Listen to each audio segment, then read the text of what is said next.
Amen and amen. Amen. Praise be to God. Praise be to God. Inathi nje bazalwane ngisalungiselela ngena kule session lena lengena kuyo nyalo uhleli lokuthi inkosi yethu Jesu izovela emafini. Hallelujah.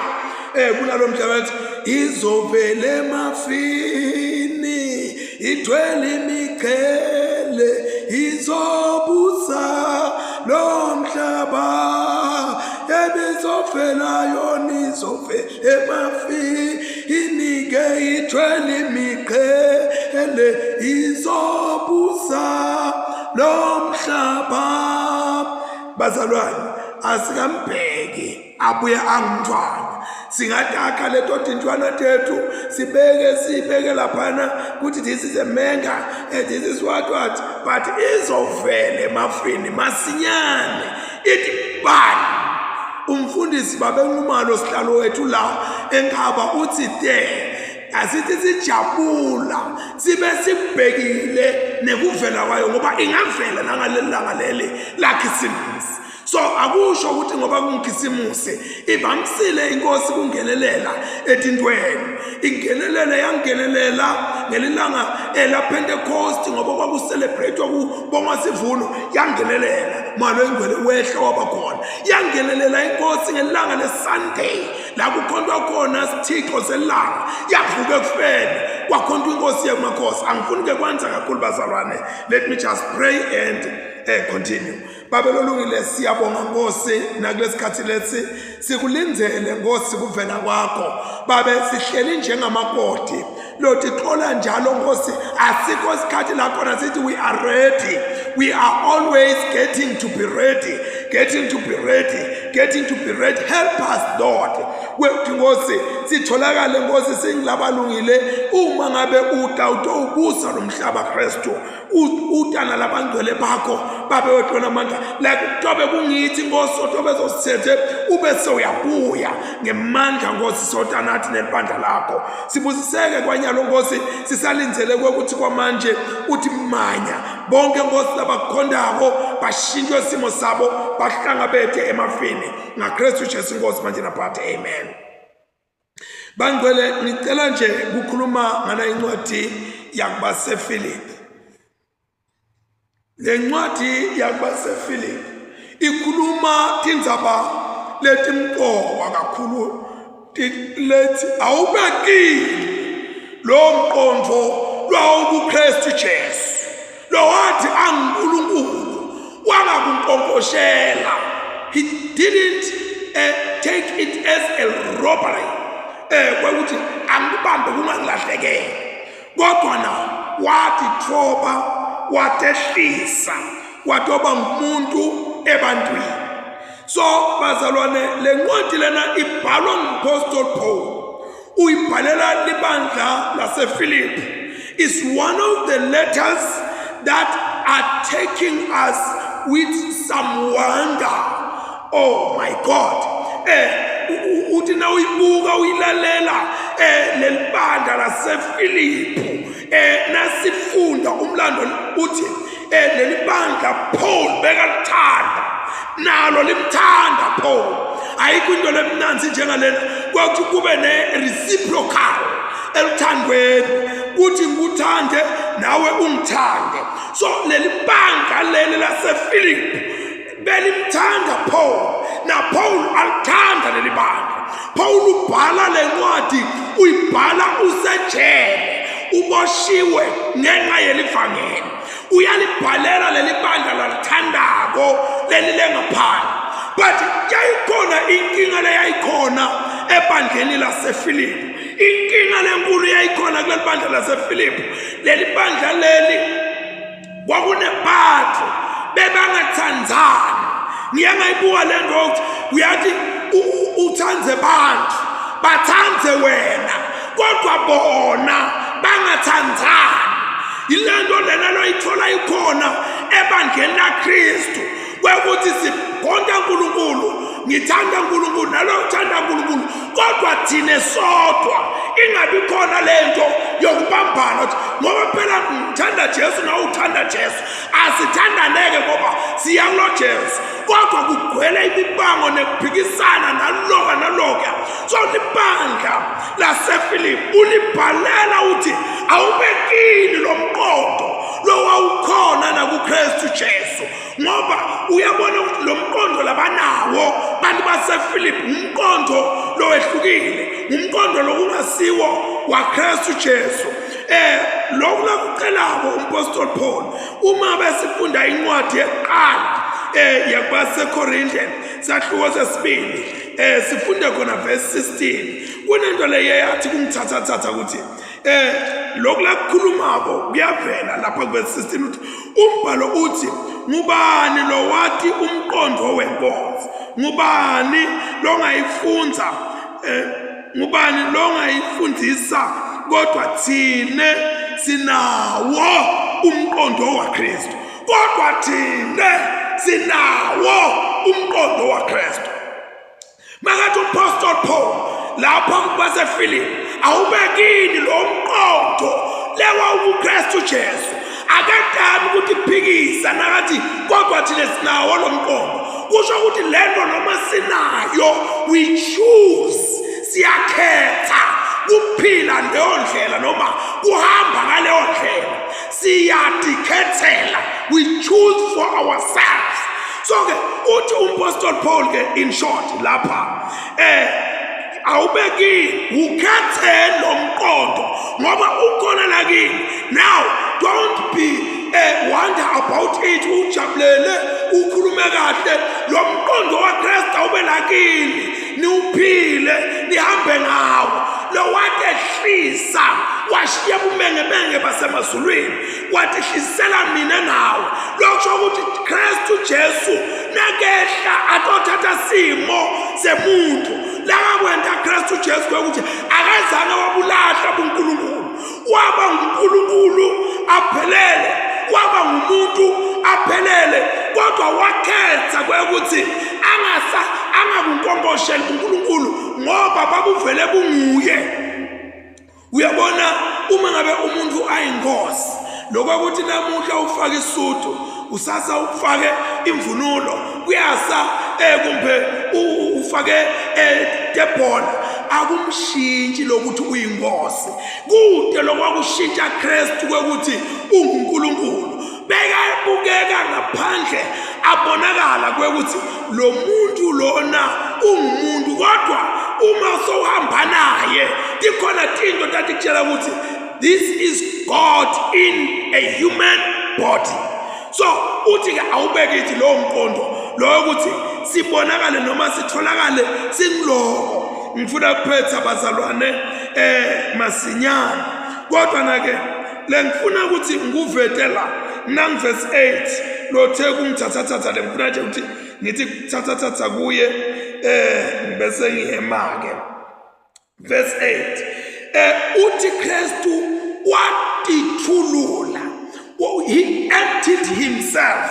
Akusho lo ukuthi wathulula lo uNkulunkulu wasala waba ngumuntu, kodwa lo kuthulula lo nokuthi uthi uhati amalungelo akho, usathi isigaba sakho, kodwa kube ungathi uyakukhohlwa konke lokho.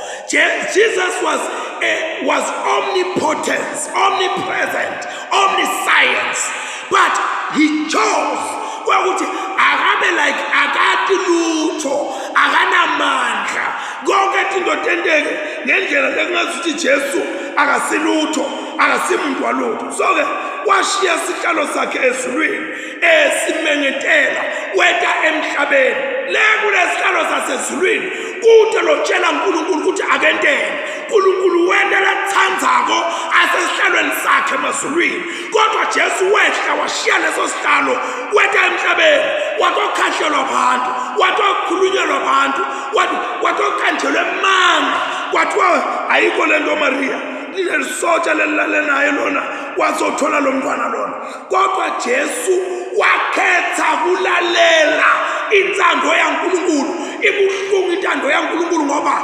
yavuma ukuthi Jesu ahambe indlela lebuhlungu ekugcineni kwako konke uNkulunkulu lolulaka lonke lolumatima kangaka lwalifanele mina nawe, waluthululela ethi kwaJesu, waluthululela laba buhlungu laka lwaNkulunkulu ethi kwaJesu. Kodwa Jesu kwakwamjabulisa kwaukuthi indlela yekusindisa thina ayi-experience atihambe tingoni ngetingoni kwekuthi namhla bamqambele manga namuhla kuloku kuyasa kulokuya Jesu wakuhamba konke lokho ngenxa yami nawe. Nathi izinto letimbalwa lengifuna ukubala thona bese ngiyaphetha.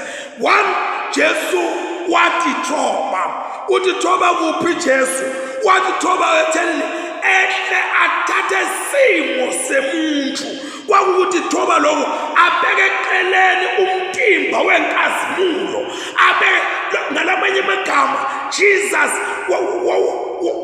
wakompressa kwekuthi lokhu uNkulunkulu abuhlale la ngekhathi wakhe kodwa avele anjengemuntu umuntu lengathi akukho lokhu ngako akazange Jesu afune ukuthatha umtimba wengelosi nakatosindisa mina wathatha umtimba lofana newami ngitakutshelisa masiyane ezisaqhubeka. Jesu watehlisa kuvuma ukuthi atalelwe emndenini longatiwa umndeni that was obscured, atalelwe kubantu who were despised, bantu abathelelekile. Bakhona abantu abahle nalabakhulu Jesu bengavuma ukuthi ayotalelwa kubo, kodwa Jesu wavuma ukuthi atalelwe kubantu abathelelekile nasenzaweni leyibukeleka phansi. Wavuma Jesu ukuthi atalwe ekhaya lalimpofu njengaloku kusasa nje bantu kala namuhla Christmas Eve kutabe sekuqala kunukanukelela santungwana kuyasasasa kutabe kumnanzi kukhona labanye lokungenalutho kube kungenalutho. Wakhetha Jesu kulabala abangenalutho kube kungenalutho. Ungathi ngabe kungenalutho ubese ukuthuka labane lutho hawu ningadwala ningadwa cha. Uma ngabe uhlele Jesu akukujabulise wona lokho ukuthi Jesu he was born in poverty. Watalelwa esimeni esimatima. Lokulandelako Jesu kuthi thoba kwakhe kwamenta ukuthi atalwe avele angumntwana njengabo bonke abantwana labafuna kusitwa ukuthi bafuna kunabukeliswa bafuna ukugezwa bafuna kwenziwa ini. Kunebantu labasesibhedlela labafuna ukugezwa labafuna kwenziwa yonke into abangabonoko uhlazo. Jesu watalwa waba nalezo simo sokuthi he cannot help himself yet he was God. Unkulunkulu waseqaleni amkhulu waseqaleni kodwa wavuma ukuthi simo simthobe simbuyise phansi kube wathi umntwana. Jesu wavuma kwaNkulunkulu kwekuthi asubmite kubatali bakhe bambite bamthume bamekhutha bameluleke kuvume kulelanga leli lekutalwa kwaJesu kwekuthi utehlise umntwana ekhaya wehle uvume kuthunywa uvume kulawulwa uvume kutshelwa ukuthi ungakwenti lokho ngoba Jesu waphila kanjalo endlini yaJosefa bana Maria. Jesu wafunda kwenda umsebenzi lobukeleka phansi, umsebenzi wokubhada, umsebenzi wokwakha. Vuma kwekuthi noma ngabe umsebenzi wakho ubeke lapho, don't think ukuthi wena you are less important. Jesu wathi thoba wayofunda kwenda umsebenzi lonjalo. Jesu akazange agcina lapho. Wangathi ngoba mina ngiNkulunkulu ngiyakwathi wendani. He waited before he launched his ministry. Wakhona ukuthi Jesu kumqoka kulesinye isikhathi ukuthi singajaki uma besikhathi singakafiki. Let's wait for that moment. Jesu wasimela isikhathi ukuthi aqala his public ministry. Jesu wathoba kangangoba mawubuka labekahamba nabo, his companion, his disciples were very low people in the community. Bebantu bangakafundi, bebabantu banganama credentials or credit latitele. Kodwa na Jesu wathi khethela bona, wathi abamlandela. Jesu wavuma kuthobeka buka le audience bemlandela. Bantu bebalamba, bantu bebagula, bantu bebanja. Wavuma Jesu ukuthi athi thobe aNkulunkulu angavela baphilise nje kodwa wathoba wabonakala hamba nabo, wababonakala bafundisa ngendlela lemangalisayo. Jesu wavuma ukuthoba tilingo yalo lonke hlobo yafika kuye tatomshaya anguNkulunkulu. Siyambona athobekile lapha Jesu ashone phansi avuma aqinisela kulokulingwa ngisathana athi guqula ti matsha bedingwa dijike phansi, kodwa Jesu akazange makathi khulunywa ngesikwa khulunywa ngenganuko yenyama ukuthi inyama ifunani nyalo nakukhulunywa ngokuthi uyabona konke lokhu ngingakunika yona khulunywa ngenganuko yokufuna kunjinga yokufuna ukuba ngusikhuluphathi. Jesu walinga ngato tonke tinto kwakuthi ubonani ufunani, kodwa wanqoba. Jesu wasithoba kwakuthi abonakale abuthakathaka kulesinye isikhathi. Jesu wathi thoba wabonakala lambile kulesinye isikhathi. Jesu wathi thoba wabonakala sekalele akhathele ngoba bekangumuntu. Lesinye isikhathi masifike isikhathi sithi vela siba buthakathaka, sithi vela silambile, sithi vela esikhathele somile. Sibombona Jesu kulezo simo ukuthi wahamba khona naye ayindodana yaNkulunkulu. Jesu wathoba ngalokuphelele, athobela uyise losezulwini lamthumile. Jesu wathoba ngalokuphelele, wathobela malo inkhwele kuthi ende lakufunako njengoba sebele sithi yenta mathanda moya ongcwele. Jesu wathobela lokho. Jesu wathoba, wakhetha ukuthoba, athobe ngisho nasekufeni, kufa kwelihlazo, kufa kwathiwa you are cursed, uqalekiwe mawufekele ndlela leyo. Kodwa Jesu wakhetha ukuthi mine lokufa lokho ngithatha wona. Jesu wakhetha kuthoba, athobele tinhlungu and agony pain, uhlungu obumangalisako bekufa wakuthobela. Jesu wakhetha ukuthi lokho nako ngiyakuthobela. Jesu wakhetha kuthwala lihlazo lami, lihlazo lakho. Wakhetha Jesu kuthwala kuphukutwa lelo elifuna ukuphukuta ngendlela aphukuta ngayo.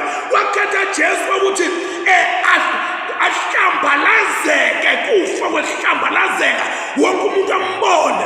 Lo Jesu lona bekavusela abafile, lo Jesu lona bekenta lokho nalokho, kodwa wakukhetha ukuthi lokhu ngenxa yelivangeli ngiyakukhetha. Jesu wavuma kubeketelela lokufa lokubuhlungu kangaka kokuthi abe ngumhlatshelo. Buka la imihlatshelo yayendiwa, kude umhlatshelo wawuthukwa, ushaywe, ube njani, kwawufuneka a perfect sacrifice. Kodwa Jesu, Jesu konke lokho kwakungenxa yami, kwakungenxa yakho, kuthi Jesu yes to go all the way ngoba afuna kusindisa impilo yami. Bekangekho Jesu atendele into letingaphandle kwehlazo wakusindisa mina. Jesu bekangavela ayindoda lena 33 weminyaka atokwenza tonke letinto ngenkatimulo yakhe.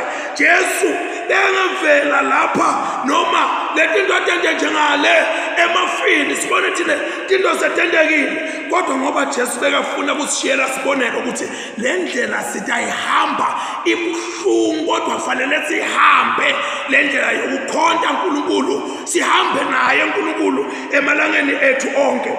Angiphethe ngekuthi Jesu wehla, he stooped down, wafika esigabeni sami, still he stooped down indlela lafa ngayo. Labanye bethu we die with dignity. Kuze kushiwo kuthiwe hayi phela mase angaba afa akanikethe inhlonipho, let him or her die with dignity. Singabe sesiyamnwabulula nje ngoba sesibona ukuthi uyafa. But Jesus, he died a totally humiliated death, just for me and you. Kwami nawe kwekuthi simphakamise sithi we lift him higher, higher, higher. When the praises goes up, his glory comes down. Kwethu, we need to lift him up and higher. Let us pray. Nkosi uNkulunkulu sesibongile kusihlwa, sibonga Nkosi kuthobeka kwakho, sibonga Nkosi kutehlisa utehlisele mina esoni, utehlisele mina uNkulunkulu wethu lona amandla wonke ngoba ungifuna ezulwini lakho. Siyabonga Nkosi kutehlisa, utehlisele nanami lothi mina uNkulunkulu akasenenzaba nami angisenenzaba naNkulunkulu. Asisengiyawuhlala ngiphilele na impilo yokukhohlakala na impilo lengiphilayo. But Lord, we thank you. Kwekuthi njengoba Nkosi sikubhekile ukuthi uyeda masinyane, siside Nkosi sitholakale simalungisa lalungele Nkosi kwemukela. Sendlule Nkosi ekudleni ngoba Nkosi, the day when you came, it was not a feast day, but it was a very humiliating day where you cannot find a house, but you were born outside there. Nkosi, siside ukuthi Nkosi singayendi buqwebeqwebe, kodwa Nkosi sifune wena Nkosi in the very unlikable places. This we pray in Jesus' mighty name.